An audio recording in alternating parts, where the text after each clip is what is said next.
पावसाची हलकी सर सुरू होती. घरासमोर सुंदर रांगोळी काढलेली होती. दाराला मोगऱ्याच्या फुलांचं तोरण लावलेलं होतं आणि त्या घरात आज एका नव्या नात्याचं आगमन होणार होतं. आर्या नववधू म्हणून त्या घरात पाऊल ठेवत होती. तिच्या डोळ्यात हजारो स्वप्न होती, पण मनात थोडी भीतीही होती. नवं घर, नवी माणसं आणि नव्या नात्याची जबाबदारी. घरात सासू सासरे, नवरा सिद्धार्थ आणि त्याची लहान बहीण सान्वी होती. आर्याने घरात पाऊल टाकलं तसं सगळ्यांनी आनंदाने तिचं स्वागत केलं. पण एका कोपऱ्यात शांत उभी असलेली सान्वी मात्र काही बोलत नव्हती. आर्या तिच्या जवळ गेली आणि हसत म्हणाली, "काय ग, इतकी शांत का आहेस? माझ्याशी बोलणार नाहीस का?" सान्वी हलकसं हसली, "बोलणार ना, पण मला अजून सवय नाही झाली."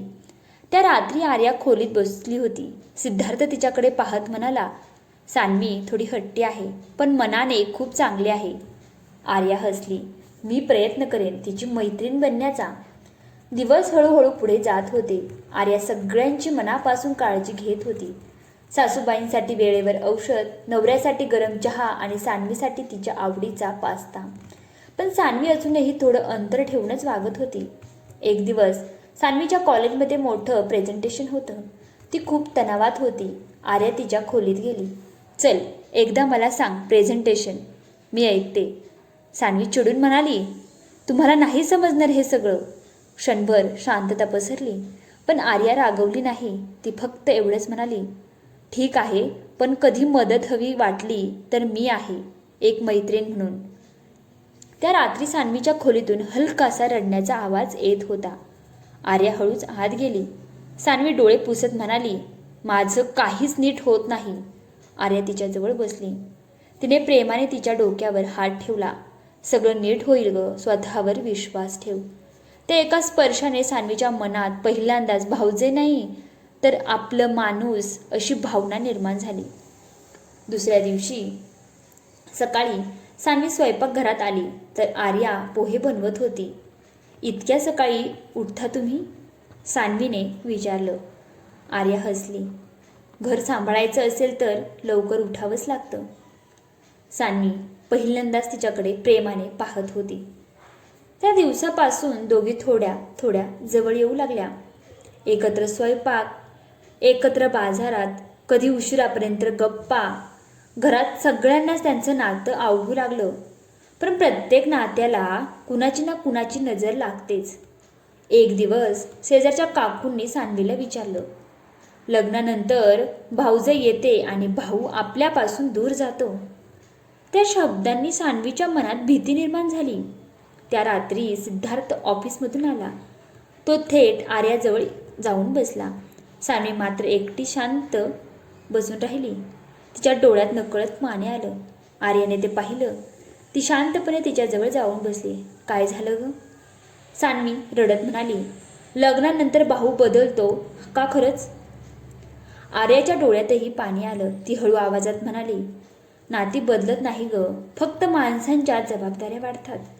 सान्वीने लगेच आर्याला मिठी मारली. त्या दिवशी पहिल्यांदाच तिच्या तोंडून एक शब्द बाहेर पडला, "वहिनी." आर्याच्या चेहऱ्यावर नकळत हसू आलं. दिवस खूप सुंदर चालले होते. घरात पुन्हा आनंद वाढला होता.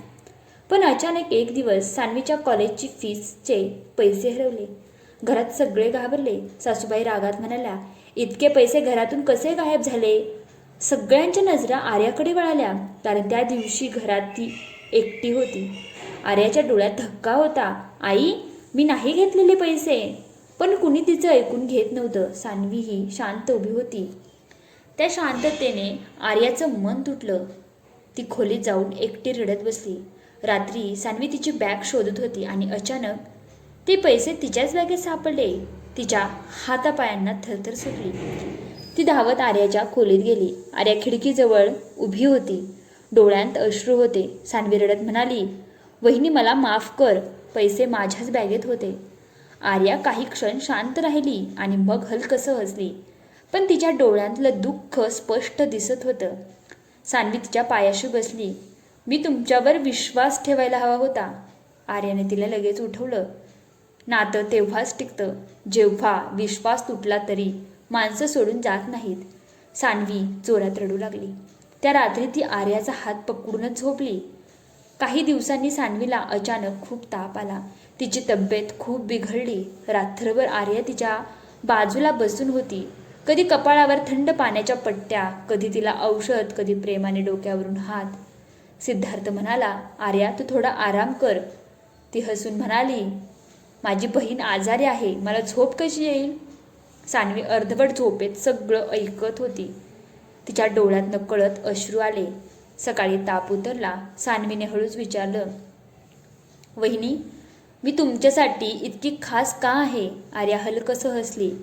कारण मला कधी बहीण नव्हती आणि तू आलीस. सान्वी लगेच तिच्या मिठीत शिरली.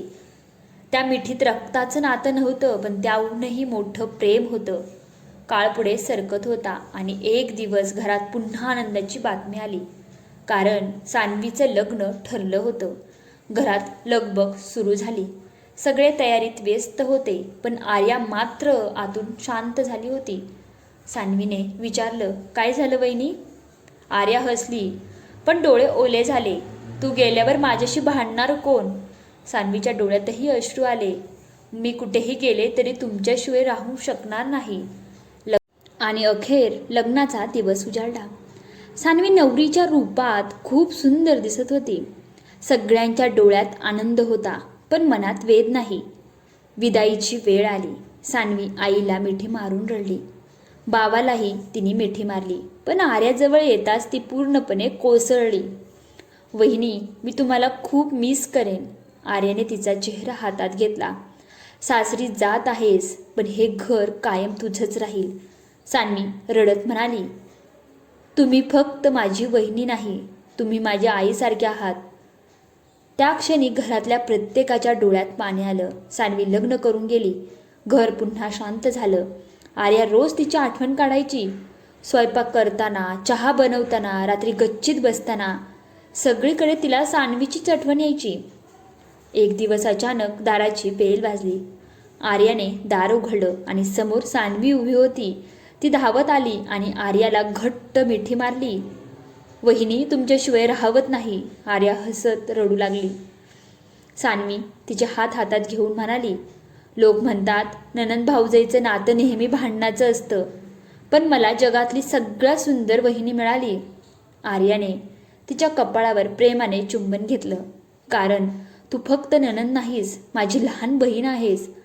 त्या दिवशी घर पुन्हा हसत होतं आणि देवघरातल्या दिव्यासारखं त्यांचं नातं कायमच उजळत राहिलं. मी आशा करते ही स्टोरी तुम्हाला नक्की आवडली असेल तर नक्की व्हिडिओला लाईक करा. चॅनलवर नवीन असेल तर नक्की चॅनलला सबस्क्राईब करा. भेटूया आपण अशाच नवीन व्हिडिओमध्ये. तोपर्यंत सर्वांना बाय बाय.